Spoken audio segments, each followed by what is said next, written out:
Images of turtles, ocean garbage patches, clogged rivers, but the science has moved, and it has moved into us. Microplastics have been found in human blood, placentas, lung tissue, and most recently, the human brain, and they are toxic. How scary is that? And plastic have gone from packaging our food to becoming part of us. We did not just creating a pollution crisis, we are created exposure crisis, and we are all exposed. The plastic bag did not disappear when you threw it away. It just got smaller, smaller, and small enough in some cases to cross the blood-brain barrier in our body. And for journalists in this region, the stakes are even sharper. Our region, the beloved South and Southeast Asia, didn't create the plastic economy. We are both the factory floor and also the dumping ground. That is not a coincidence. That is a policy choice, by the way. And also, petrochemical complexes are expanding across South and Southeast Asia. And right now, governments are negotiating a legally binding global plastic treaty that could reshape the entire life cycle of plastics from extraction and production all the way to waste and disposal. Decisions are being made right now that will determine whether our children or our grandchildren will inherit a plastic problem or plastic solution. And this issue really needs journalists paying attention, which is why I believe you are here today. Scientists can publish, lawyers can litigate, but journalists, what you cover in your newspaper headlines decide whether the public gets to know it exists. But we also know that the story is complex. The science is still evolving, and the politics are opaque, and industry narrative are loud and well-resourced. These are some of the challenges, right? So this evening is about giving you the grounding, the context, and the tools to report this story with both urgency and rigor. Before we dive in, a quick pulse check. I want to launch a poll asking, what is your biggest challenge when covering plastics? Of course, there is no right or wrong, but just to know where you stand on this.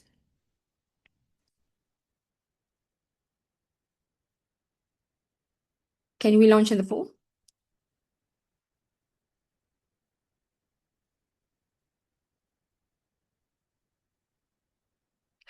So the question sounds, what is your biggest challenge when covering plastics?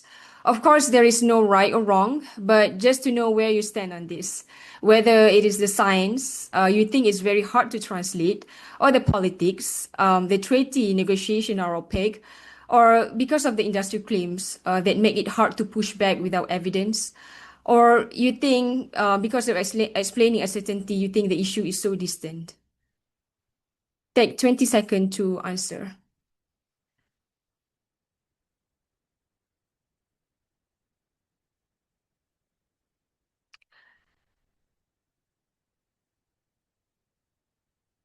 Interesting result. Great. I will keep these challenges front of mind all evening.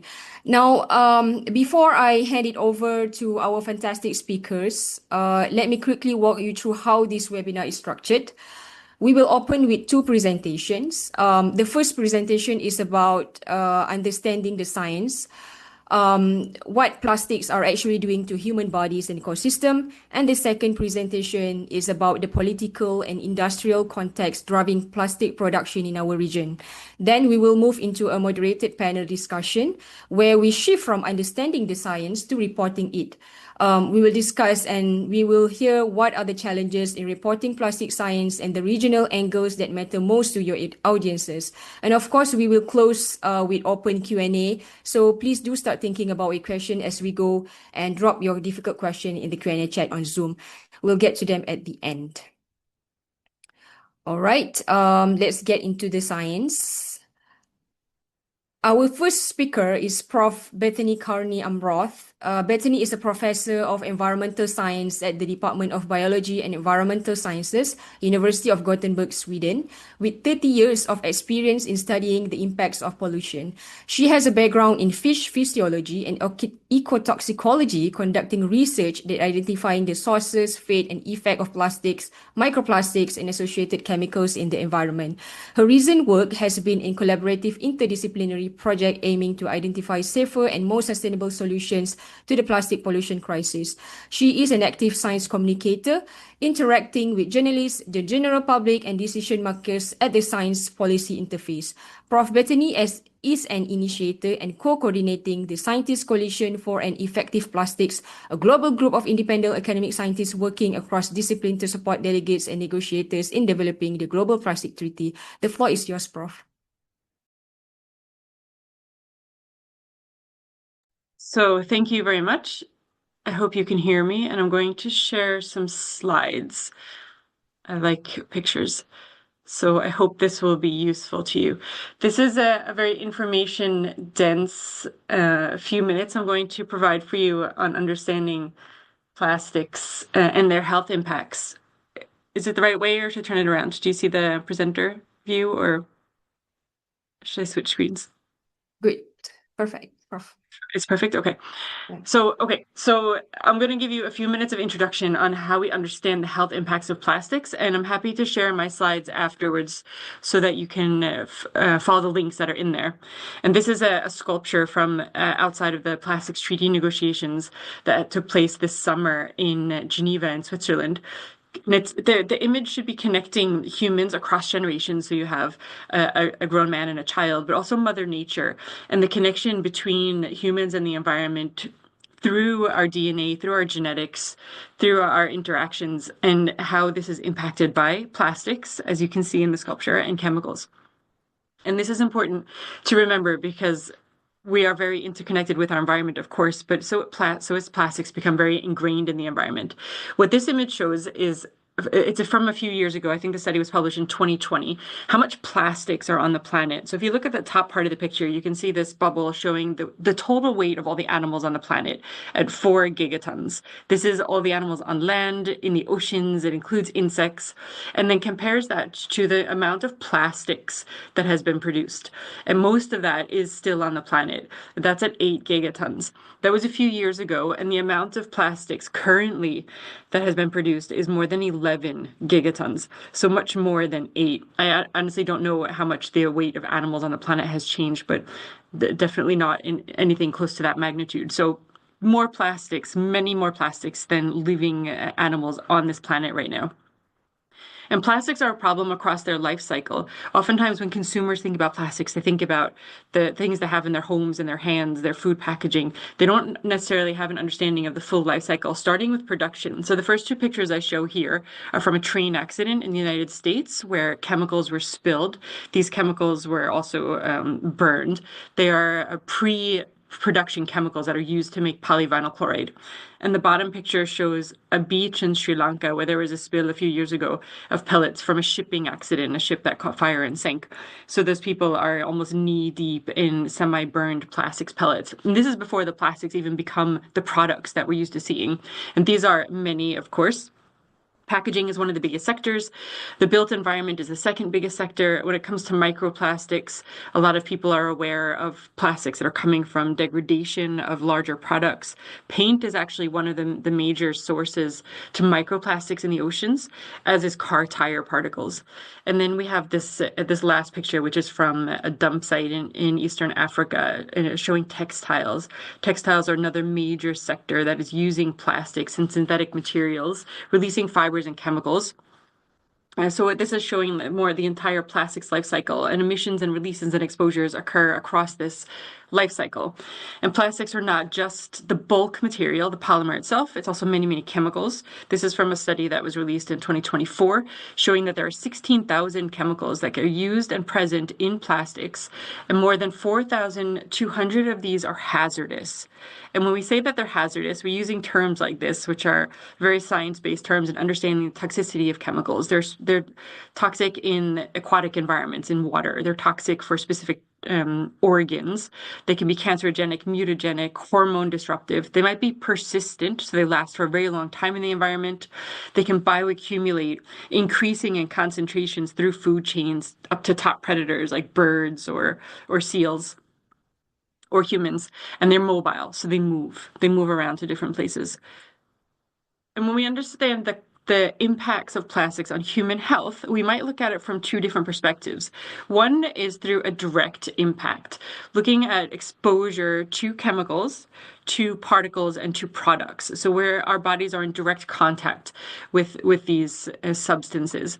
And this can lead to injury, it can lead to poisoning, it can lead to adverse health outcomes. And I'll give you a little more detail about that soon. But we might also have indirect impacts on human health, and these are through interactions with the environment. And some of them might be very obvious, where plastics have led to flooding, when they're blocking drainage, for example, and this can lead to spread of disease, cholera outbreaks. Plastics can carry pathogenic microbes, but it's also through indirect effects like climate impacts, the use of fossil fuels, the impacts of particles on the environment, of ecosystem services. So we have these two different ways that plastics are affecting human health. If I look at the indirect effect first, the environmental impacts. This is an image from a research framework called the Planetary Boundaries. If you're not familiar with it, there are links in these slides. I hope you'll take time to look at those later if you're interested. But there's one part up at the top called Novel Entities, is where plastics sit. What this framework does is try to understand how human activities are destabilizing the planet. So Earth systems like climate, like nutrient flows, like land and water usage. But when it comes to chemicals, it's a very complex area to work in. And what we have determined is that chemicals are, in fact, moving us outside of the safe operating space for humanity. We're no longer able to mitigate harm. But if we put plastics in the center and look through the scientific literature, we can find a lot of evidence for how plastics are impacting Earth systems. So some of these I mentioned already, like flooding or like climate impacts. They're also leading to biodiversity impacts by impacting habitats, by leading to spread of invasive species, and so on. And we know that the costs in the environment, if we put an economic cost on this, are quite extensive. This is from one study looking in marine pollution and loss of ecosystem services, divided into provisional services, regulatory services, and cultural services, and looking across the bottom at different organisms, from bacteria and algae to fish to turtles up to humans. And the heat map there shows where evidence lies on negative impacts, some of them positive around science, for example, or where we don't have data. And that cost is at between 500 billion and 2.5 trillion US dollars annually in loss of ecosystem services. If we come now back to human health impacts beyond the environment, this is from a study that was published in The Lancet this summer, looking at the costs, the ways in which plastics impact human health and the costs. And this study estimates costs to be $1.5 trillion per year. This is going to be an ongoing project, so you can watch this space for more information. But this study will be looking at evidence and tracking that over time on the different kinds of impacts we might see on humans. And again, here in this work, taking a life cycle approach, going from extraction and production to products, to consumer use, to recycling and waste, and how exposure might occur. So this is a very information-heavy diagram. I hope you'll have time to look at it later. But what we're showing here is how releases are occurring in industrial sites and occupational health for people that are living in fence-line communities that are exposed to plastics chemicals. In the blue boxes there, you can see micro and nanoparticles, chemicals, and waste. The gray box to the side is other kinds of pollutants, particulate matter, combustible chemicals, volatiles, pollution in soil and water. On the green part, there are sort of pathways, so through inhalation, through ingestion, through dermal absorption. And down at the bottom in purple, you'll see the kinds of impacts that are occurring. This is through physical injury, hormone disruption, different kinds of developmental disorders, cardiovascular disease, reproductive health impacts, cancer, immunological impacts, and infectious disease. There's also further indirect impacts through socioeconomic systems. And now to the question of how do we understand the impacts in health? When it comes to chemicals, we have decades of research that are based on human biomonitoring studies, taking blood and urine samples, measuring chemicals, and connecting those to epidemiological studies.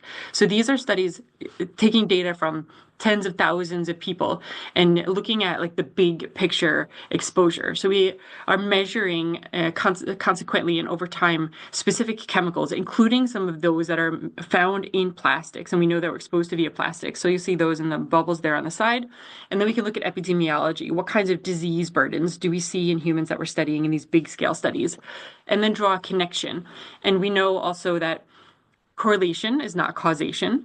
So this is a correlation in these kinds of studies, but we have a lot of studies looking at how these chemicals can impact humans, both in vitro studies, in animal studies, in cell-based studies, in mechanistic studies, understanding how these chemicals cause these disease burdens, and then we can see that in large-scale impacts. So here we have decades of research and very robust evidence that these chemicals are impacting human health. We know that these impacts can occur across generations, and very specifically also in pregnant women and their children. If the fetus is a female, then the eggs will also be exposed. So you could potentially have 3 generations exposed in one exposure scenario. There are studies looking at the cost of specific chemicals, like this one, which is looking at the disease burden of 4 classes of chemicals: PDBEs, phthalates, bisphenols, and PFAS, used in specific plastics products. Again, looking at disease burden where we know these chemicals cause impacts, and coming to a price tag of $249 billion US per year in the United States alone. So this is only in one country where there's quite a lot of data. Research around microplastics in human health is newer. This research has been going on for a shorter number of years. There are studies showing, as we heard in the introduction, that microplastics are in different organs in the human body, in blood, in brain, in liver, in kidneys, and so on and so forth. We also know that there's a lot of different polymers that we're finding, different kinds of plastics. And there are very early studies showing evidence of impacts in human health, in respiratory disorders, in digestive disorders, and in reproductive disorders. So these are early studies, early evidence. However, we do have decades of research on microplastics in animal health, and the kinds of impacts that we're seeing in humans are similar to the kinds of impacts that we're seeing in animals. So there's good reason to believe that the early evidence we're seeing in humans is valid. What we're working more on now is the amounts of plastics that are in human bodies.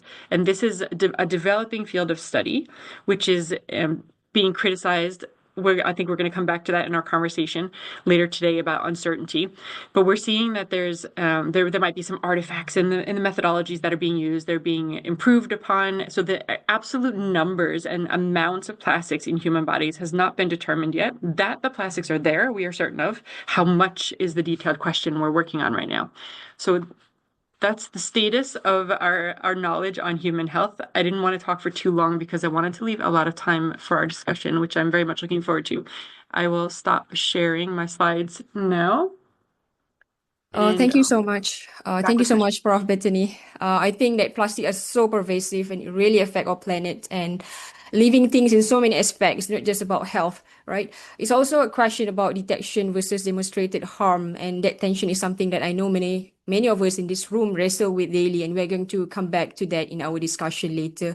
But first, the science doesn't happen in a vacuum. It is produced inside a political and economic system, and that system is expanding. Our next speaker is going to show us exactly how. Mr. Dharmesh Shah, he served as the consulting senior campaigner with CL's environmental health program based in India. His work primarily focuses on strategizing and coordinating efforts among civil society organizations to advocate for an effective global plastic treaty. Dharmesh has a strong background in environmental policy and has been instrumental in mobilizing diverse coalitions to address plastic pollution and promote sustainable alternatives. Over to you, Dharmesh. Thank you, Ala. So I will start off with a short poll before I dive into the discussion today. And I think by now you probably got a gist of what we're trying to say here today from Bethany's discussion and also from Ala's introduction. So if you could just scan that QR code and answer the simple question: what sector do you think will drive the future of oil, future demand for oil? So, would it be transport, aviation, petrochemicals, and plastics, or power generation?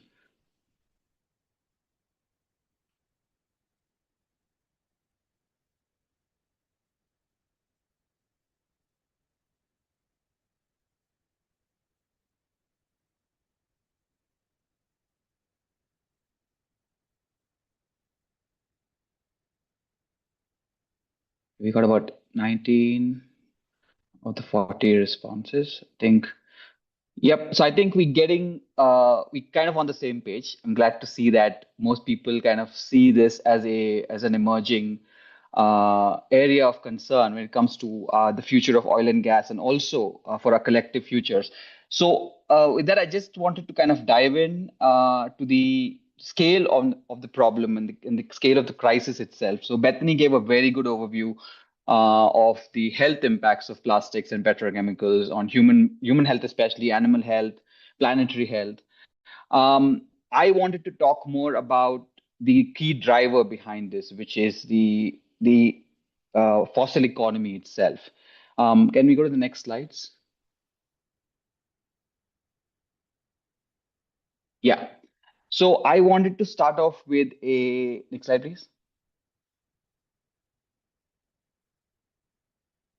Yeah, I want to start off with a personal story. So in 2010, I think 2010 or 11, I had a chance to visit a town called Mataput on the eastern coast of Thailand. And for people from Thailand, this is a very popular industrial township. And it sits inside one of the largest petrochemical zones in the world. At that time, there were about 100 factories. I think there are more now, but they were all refineries, power plants, chemical facilities, all packed inside a single industrial estate. And for years, residents had been reporting. At that time, I was visiting there to look at the environmental impacts, mainly looking at how the emissions from the petrochemical facilities was impacting the communities there. And for several years, residents have been reporting strange impacts on respiratory health, illnesses, rising cancer cases, etc. in the region. And today, Maptaput is widely described as one of Thailand's most toxic industrial hotspots, and with a long history of pollution, industrial accidents, serious health impacts. And this town, this experience, this whole the story of Maptaput tells us something important. That plastic pollution doesn't begin in the ocean. A lot of these facilities, and you see this latest report by IPEN, which is one of our key partners in the whole plastics treaty process. They've done sampling at Maptaput, and they found several persistent organic pollutants, which are these extremely toxic chemicals, some of which Bethany was talking about. And a lot of these are associated with plastics. So the plastic crisis begins in places like these, long before plastics even become a waste. It becomes waste. Next slide, please. So, as you heard in the previous interventions, we governments are negotiating a global plastics treaty, or in the process of negotiating a global plastics treaty, and this agreement is meant to tackle the growing crisis of the plastic crisis. And the problem actually, the recognition of the fact that this is now a global crisis, and when several governments started sounding an alarm around the plastic crisis. And but as these negotiations are happening, something else is happening and quietly in the background. The global petchem industry that is producing the raw materials that become plastics is also undergoing a largest expansion and production in the history of mankind. So much of this is also happening in Asia. I'll talk about this a bit more. Uh, but what I'm trying to say is, while we're trying to solve the plastic crisis, the infrastructure that produces plastics is expanding faster than ever. And this contradiction is what is most problematic, and something that needs to be understood and written about more, especially when talking about journalism and stories that we want to look at more when talking about plastic crisis. Should be focusing on this expansion. Next slide, please. So the center of gravity on plastics has moved to Asia for most of the last century. Petrochemicals and mm, oil oil and gas related developments is dominated by the US, Europe, and Middle East. But in the last decade, this whole process, I mean, the center of gravity has shifted dramatically towards Asia and Asia Pacific. Asia alone is expected to drive around two-thirds of the global petrochemical demand in the future. And today, China, as a country alone, account for roughly 40 to 45% of the global demand for key petrochemical building blocks like ethylene, propylene, etc. And these are the building blocks of plastics. So these chemicals are mainly being manufactured in China, most of it. And Southeast Asia, which is all the countries, you see some of these build out news from different parts of the country, but different parts of the region, Indonesia, Thailand, Vietnam, Malaysia. They're increasingly seeing industry in these regions. Some of them key players are kind of setting the path forward for petrochemical growth. So the idea is that the projections assume that as Asia urbanizes and middle class expands, the plastic demand will also continue to rise. Next slide, please. So just quickly to kind of give you a quick overview of the key players behind this. Who is building the plastics economy? We need to just follow the money. Each of these logos you see on the screen represents billions of dollars in petchem infrastructure. Uh, a single steam cracker operated by one of these companies can produce over 1 million tons of one of these building blocks I was talking about, ethylene or propylene, every year. And once these chemicals are built, plastics have to happen. So plastic packaging, textile, electronics. So we'll be consuming more and more plastics in the future if this build out continues. And when you multiply this dozens of complexes across China, India, Korea, Southeast Asia, Middle East, you begin to see the scale of the plastics economy. And these companies are essentially building the industrial backbone of the global plastic system as we know it now.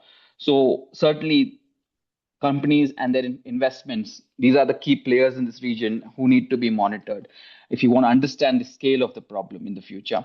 Next slide, please. And plastics are likely to become the future of fossil fuels. So this is, as you know, a lot of us in the movement call it the plan B. So oil and gas, the consumption of oil and gas is seeing a constant decline for other uses, and we're seeing a increase in the use of petrochemicals. So you see the blue line in one of the on the graph on the left, sorry. There you see there's been a constant increase in the production of naphtha and ethane, and these are again petrochemicals that fuel the plastic economy. And the one on the right, the one that talks about the Asia Pacific petrochemical markets, that is a bit dated. It's from 2019, but we are pretty much on track. The petchem sector has seen a significant rise over the past decade in terms of its scale and investments. And for decades, oil companies made most of the money selling fuel for transportation, which is gasoline, diesel, jet fuel. And this, we're seeing a significant change as electric vehicles come in, efficiency improves, climate policies are beginning to reduce long-term growth of fuel demand. So clearly, petrochemicals are an exit hatch for the fossil fuel industry. And this is a new frontier. And plastics are becoming one of the last major sources of long-term demand for oil and gas. So 60% of the petrochemicals currently and in the future will be used for making plastics. And demand mostly coming from single-use packaging and construction industry. So these are the two key sectors where plastic consumption is expected to see the highest rise. Next slide, please. And here we have another twist in the story. What happened, the basic problem that we're facing right now and in the world right now is there's an overcapacity of plastics. And the basic problem is that too many plants have been built and not even enough demand has been created. Now, petrochemical industry has been experiencing a structural oversupply, which means the global ethylene capacity, for instance, has expanded by more than 40 million tons between 2020 and 2025. But the demand for ethylene was only 27 million tons. As a result, plants are now running at 80% or less capacity. What this means is that industry has built too many plants too quickly, and China is at the center of this overbuild. So China at one point was holding, even now I think 70% of the new global ethylene capacity, and it was built in China since 2020. And at that time, China's strategy was to reduce dependence on chemical imports and move up the manufacturing chain. Uh, but demand slowed dramatically due to several factors. And this eventually led to a negative growth. So we're seeing a lot of plants shutting down across Asia and Europe. This is built capacity shutting down. We have seen in Malaysia, shut down, and there was a shutdown in Vietnam at some point, I think, and then in Philippines and South Korea, plants are running at 25% capacity, cut down capacity by 25%. And also in Europe, many companies are reducing operations. Um, when industry faces such overcapacity, they rarely produce, like, they don't cut down production completely. What's happening in the plastic industry is that we've seen over the past few decades is that we're creating new demand, which means pushing new plastics to the market, expanding exports to developing countries, making things that we don't need because plastics is cheap and there's so much production capacity at this point. The crisis is in many ways manufactured because of overinvestment and in industrial overproduction. Next slide, please. Next slide, please.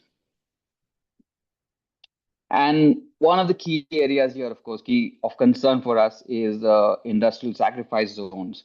And these are communities like Maptaput, and these are all over the world. When we talk about plastics, the conversation usually focuses on waste, plastic bags, oceans, bottles, and landfill. But the plastic pollution is only the pollution that we see is only the final stage of a much longer chain of harm. What Bethany spoke about, the life cycle impacts. The chain starts long before. So Maptaput is one stage. Before that is, of course, extraction, which is also an integral part of the plastics life cycle. And across Asia and the world, we're seeing a lot of communities facing the worst brunt of this petrochemical expansion. We're seeing increasing rates of cancer, respiratory diseases, endocrine disruption, and all kinds of associated harms caused by petrochemical by this kind of industrialization. And what places where these costs are born usually are by local communities, and this dimension of plastic story is rarely visible in the economic projections that we see in some of these reports that talk about the sector in a very jubilant, forward-looking kind of a tone. Next slide, please. And I'll end with a couple of more. I think this is it. Yeah. So what does this mean for the plastics treaty? Now, this is where, most of the public debate around the treaties was initially focused on recycling and waste management. But because of the work that a lot of us were doing and some of the most progressive countries in the world came together and raised the deeper question of production. Because if the countries that are behind this whole crisis, soft petro states or hard petro states, you want to call them whatever, but if they had their way, this would have been a waste management treaty. But there's been a lot of resistance against that approach, and countries and civil society, frontline communities, and rights holders have been demanding that production become integral to the narrative. And if plastic production continues to grow rapidly, as we're seeing in some of the previous slides you saw, then waste emissions and pollution will continue to grow as well. It's an obvious kind of outcome of that. Which is why one of the most controversial debates in the treaty negotiations is whether governments should consider limits on virgin plastic production. And this has been opposed vehemently by a lot of the hard and soft petro states who do not want any production limits, but they just want to address the waste problem, as they call it. Now, this question is politically sensitive because it touches directly on enormous investments that a lot of these countries have made currently being and are being currently made in petrochemical expansion, or they're locked into a lot of these. Next slide, please. So, what should we be watching out for? Let me close with just three kind of ideas on what journalists should be looking out for. The first story is, of course, the overcapacity gamble. We're seeing billions of dollars being invested in petrochemical plants, even as the industry is facing oversupply and falling margins. So, what is this? There's a bit of a contradiction here, which some people are trying to answer, but it has not been investigated enough. Why are companies still building plants when there is a drop in demand? Which governments are subsidizing them, and how much subsidies are these plants getting? And are we at the risk of becoming stranded assets in the future? The second story is on the issue of the fossil fuel pivot. The plastics being the plan B, and as transport fuel and other uses decline, uh, how much investment is moving from fuels to petrochemicals, or from other uses to petrochemicals? Which companies are leading this shift, and how much does this affect the climate targets? Because climate targets cannot be just focused on certain sectors. Petrochemicals are an integral part of the climate commitments. And then, of course, the health and the environmental costs, hidden health and environmental costs. The petrochemical expansion is creating pollution, toxic exposure, etc. We have so many stories there, like Mapta put, waiting to be written about. And then when we specifically to Asia and Southeast Asia, we are becoming the world's dumping ground. A lot of the waste from global north is being shipped to countries like Malaysia, Indonesia, Philippines, Thailand, India, and Southeast Asia is becoming a plastic dump and also a plastic production hub, ironically.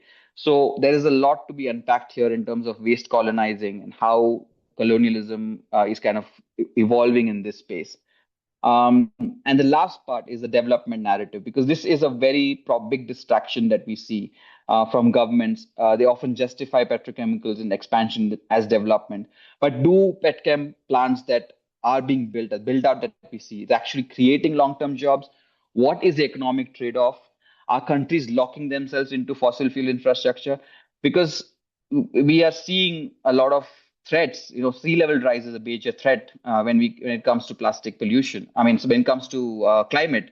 So when we're building these facilities on the coast, most of these come up on the coast because of the access to shipping routes. What happens in the future when sea level rises? What happens to this infrastructure?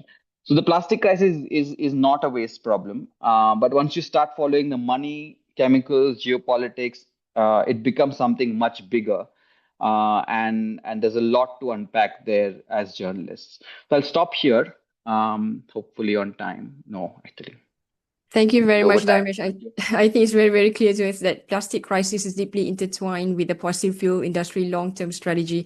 And unfortunately, Asia finds itself at the center of both production and consequences. Now, for the next 30 minutes, we are going to move through two focus discussion segments. The first segment is on the challenges of science reporting. Then the second segment will be on the reporting, the regional picture on plastic in South and Southeast Asia. So let's go to our panel discussion.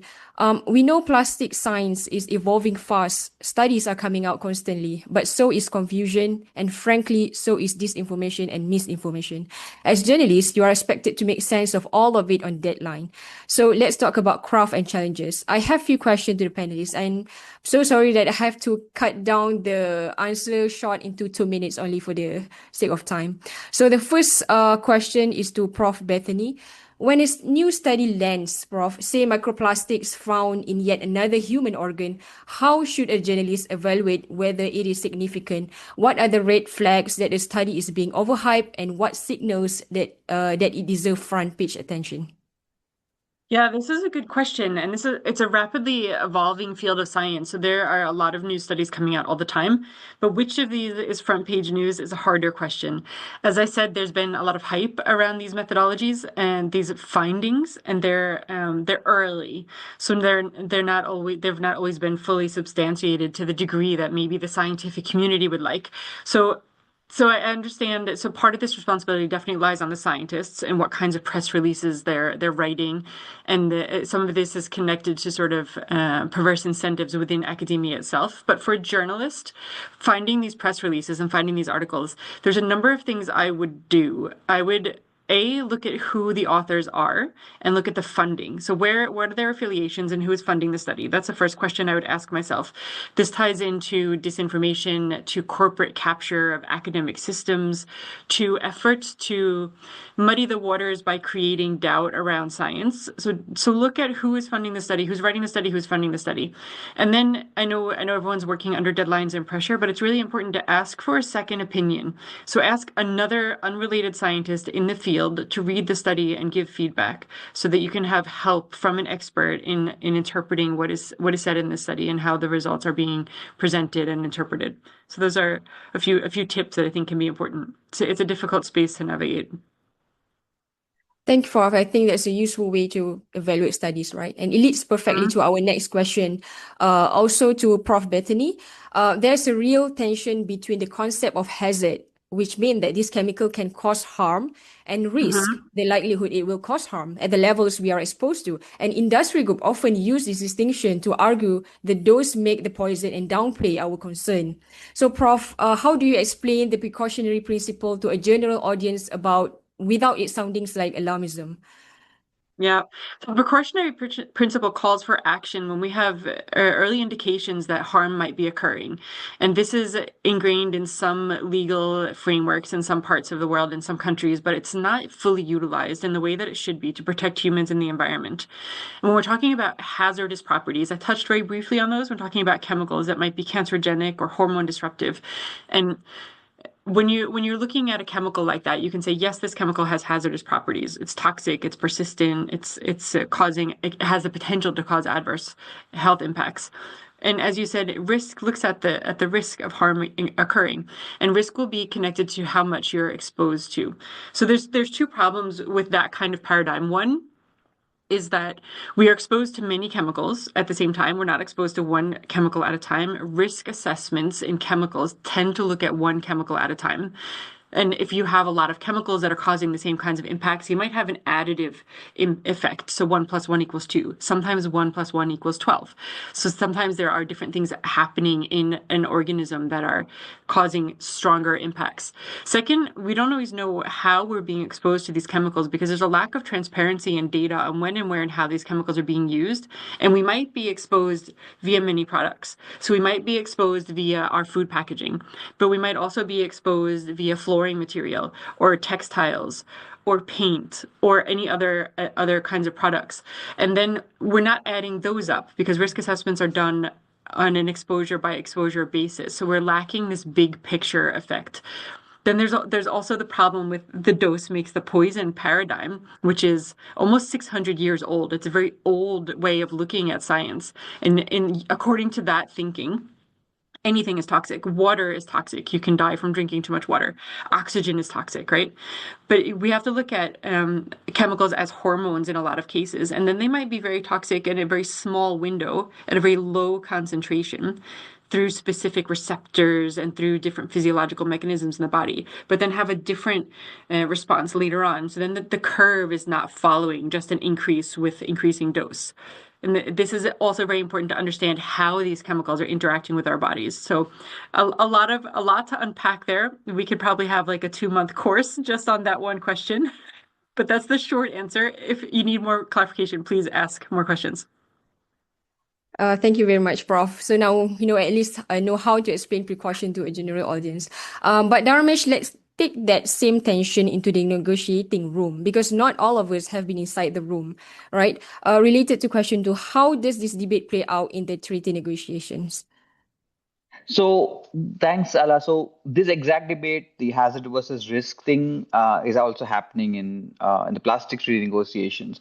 On the one side, you have many countries and public health scientists, progressive ones, argue that certain chemicals used in plastics should be regulated based on hazard, like Bethany said, meaning a chemical known to cause cancer, disrupt hormones, or accumulate in your body should be restricted or phased out. And on the other side, you have the petrochemical producing countries and industry groups arguing that the chemicals should be regulated on a risk assessment. So prove harm under that where we can prove harm under specific exposure conditions. Now, why this matters is because risk-based regulations and all the stuff that Bethany just said, which is our main concern, because risk-based regulations can be extremely slow in policy making. You've seen that, and most countries follow risk-based assessments, and it takes decades to even like looking at one chemical and its impact, and you have to go through a whole process. And it's not based on precaution. Companies can continue manufacturing a version of that chemical, what we call regrettable substitution. So you change one molecule, but the fundamental chemical remains the same. And we see this tactic used increasingly by industries, and it's a common practice by industry. So you need years of data, exposure studies, etc., to actually come to risk-based policies on chemicals. And meanwhile, the chemicals continue being used. So yes, this is a major concern. So this will shape whether the treaty can prevent harmful chemicals from entering the plastic economy in the first place, or whether we keep chasing after them once they're already everywhere. So yeah, that's the discussion happening right now in the treaty. Thank you so much, Dharmesh and Prof. Bethany. I think we have been talking about the craft, the challenges in science reporting about plastic. Now, I want to bring it closer to home. Let's move into our second segment where we look at what is all mean for journalist reporting right here in the region. So, first question for both Prof. Bethany and Dharmesh. We know that petrochemical complexes are expanding across the region and often framed as economic development and job creation. These are genuine community interests, right? So how can journalists report critically on this project without being accused of, being anti-development? And what are the local health angle that often get missed? Anyone can go first. So that's a tough one too, I think. So, I mean, you can always be accused, right? Because the people that are accusing you probably are not doing that in good faith. So there's this separation of good faith arguments versus these sort of derogatory, accusatory, undermining arguments. That's one thought that I have there. But it's as I was alluding to in my talk, there are a lot of other costs. So economic development might look like potential job opportunities that may or may not be realized. But there's also a very important aspect to look at concerning the externalities, who is being impacted and what those costs are. Are workers safe? What does their work environment look like? What are occupational hazards look like? What does exposure look like for fence-line communities? Are there going to be impacts that in the environment that might affect soil quality, water quality, ability to grow food that is not contaminated, or to breathe air that is not contaminated? These are also very important economic costs that do have price tags on them that we can look at. So balancing the potential benefits versus the potential costs. The final question I would ask is who is benefiting, because we know that economic distribution and wealth is not justly spread across all groups in society, and there might be some winners and there will definitely be some losers. So I would quickly kind of add to that and also say that no community is anti-development, and when such projects are proposed, communities they always open to the idea because there's always promise of jobs and development. When I say this is true for all kind of industrialization, not just petrochemical. But the problem comes when and it's to, as the Bethany said, it's to ask what kind of development are we talking about. One is that, like, do we want the whole world, like, do we need so many petrochemical plants is one question. But there are three other kind of questions reporters can ask that shift the conversation away from this whole development versus anti-development narrative. What are the real economic benefits? Because many petrochemical projects are highly automated and they create far fewer jobs and long-term jobs, especially, than they promise. So this assessment is required because always these numbers are always inflated. So when projects are coming up, we need to ask these tough questions and real jobs being created. Then who bears the health cost and the environmental externalities, as Bethany said? This is the most obvious thing because this unfortunately happens post a facility comes up. But the these investigations are important to actually show the true cost of this kind of development on health impacts and economic well-being of communities and those countries. And the third is, of course, are these investments future-proof? We're seeing an increasing demand on petrochemicals globally, but if we're seeing this overcapacity issue, why is there so little coverage on the overcapacity issue? And then stranded assets, because some regions are seeing investing billions of dollars in petrochemical infrastructure that could just become stranded assets within decades, with the sea level rise, in which I've heard very little coverage on, frankly speaking, on this kind of development. So getting these elements out there also would be important, and doesn't have to necessarily be anti-development. Thank you very much. Last question, and I think really need to cut it short, like 1 minute. Yeah. For journalists covering the Global Plastic Treaty, the negotiation can feel abstract and far away. What is or are the most concrete human scale story a journalist in, say, Indonesia or Philippines or anywhere in South and Southeast Asia region could find right now that connects their local plastic reality to what's being negotiated at the international level? Bethany, you can go because I already answered that in my last slide. So go ahead. It's a global negotiation, and I can understand that's very abstract and far away. But it's whatever happens in that room will also reverberate through regions and nations. I think it's really important to remember that that even if those negotiations fail in the short term, the countries can start moving forward. And these kinds of moves will require a willingness from governments, obviously, but also from industries and from the general public. So educating people about what is happening, about the full life cycle of plastics, about what kinds of obligations and changes we might need, can help create this sort of momentum and understanding of the changes that are coming. So I think bringing the global down some levels to regional and even local levels, and helping people understand all of the intricacies of this. It's a big ask, maybe, but yeah. All right. Thank you, Fof. I think I learned a lot from the discussion. It's very insightful sharing. I think for the sake of time, we will now go to the Q&A session. I have two questions here. Do you have any update information for the Sundarban region of West Bengal, India? Due to huge plastic use in that region, Sundarban is under threat. This could be to Dharmesh, I guess. Yeah, I mean, it's true for any part of the country right now. So on Sundarbans, I don't have anything specific on Sundarbans, but it is one of the many threat multipliers in that region, actually. It's one of the most eco-sensitive regions in the world, extremely vulnerable to climate impacts. And plastics is certainly adding, it's an added dimension. But I can certainly look up and probably share some information on that. I'm sure there are groups that have investigated this aspect in Sundarbans. All right. The next question on microplastic contamination has reached even the remote lakes of the Himalayas. What are the long-term ecological implications of these pollutants entering freshwater sources that sustain millions of people downstream? Maybe I can revert to Prof. Bethany.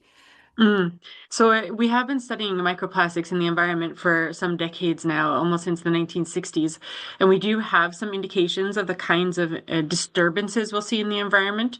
This includes changes in microbial communities, so bacteria and yeast and small organisms that are impacting nutrient cycling.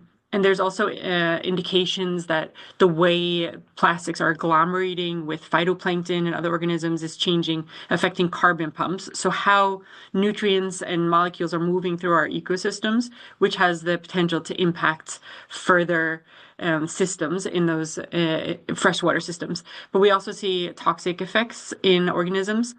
But oftentimes, microplastics are not the only stressor in these environments. There can be other kinds of pollutants, chemical pollutant, acidity that's occurring, changes in water flows. So there's, to use the word again that Dharmesh just used, a stress multiplier, that these are problematic in this way. there's also connections to spread of pathogens and invasive species. So there's a lot of different kinds of effects. The large-scale environmental impacts have not been fully elucidated yet. These like ecosystem scale impacts are really difficult to study because there's so many other things going on in the environment in terms of like abiotic and biotic organisms and different kinds of stressors. But these are the kinds of impacts we're starting to see at a large scale. Right, thank you. And then another question is, Indonesia is investing heavily in waste to energy plants. Is this a better than nothing solution to plastic waste? Maybe again to Prof. Bethany? Again, a tough question because there is a lot of plastic waste out there, and what's the best thing to do with it is a question that we're always asking. So in places that are underserviced and don't have good solid waste management infrastructure, something needs to be done, and waste management needs to be expanded. However, building infrastructure facilities requires money, and there's a risk of lock-in mechanisms if you're doing this. That's the first thing you have to ask, like, should we be building these facilities and putting the money into this? Because once you build that, it requires to be fed. So it locks you into a mechanism that requires waste to be imported and fed into these systems. But waste to energy systems are also problematic economically. Most of them have been shown not to be economically viable. They're not giving the output that they're predicted to give through techno-optimism. They're also environmentally toxic. There's a lot of toxic waste, noxious waste that comes out of these plants. So the yield is relatively low. They cost a lot of money and they are toxic. So generally speaking, this is not a panacea solution to plastics waste.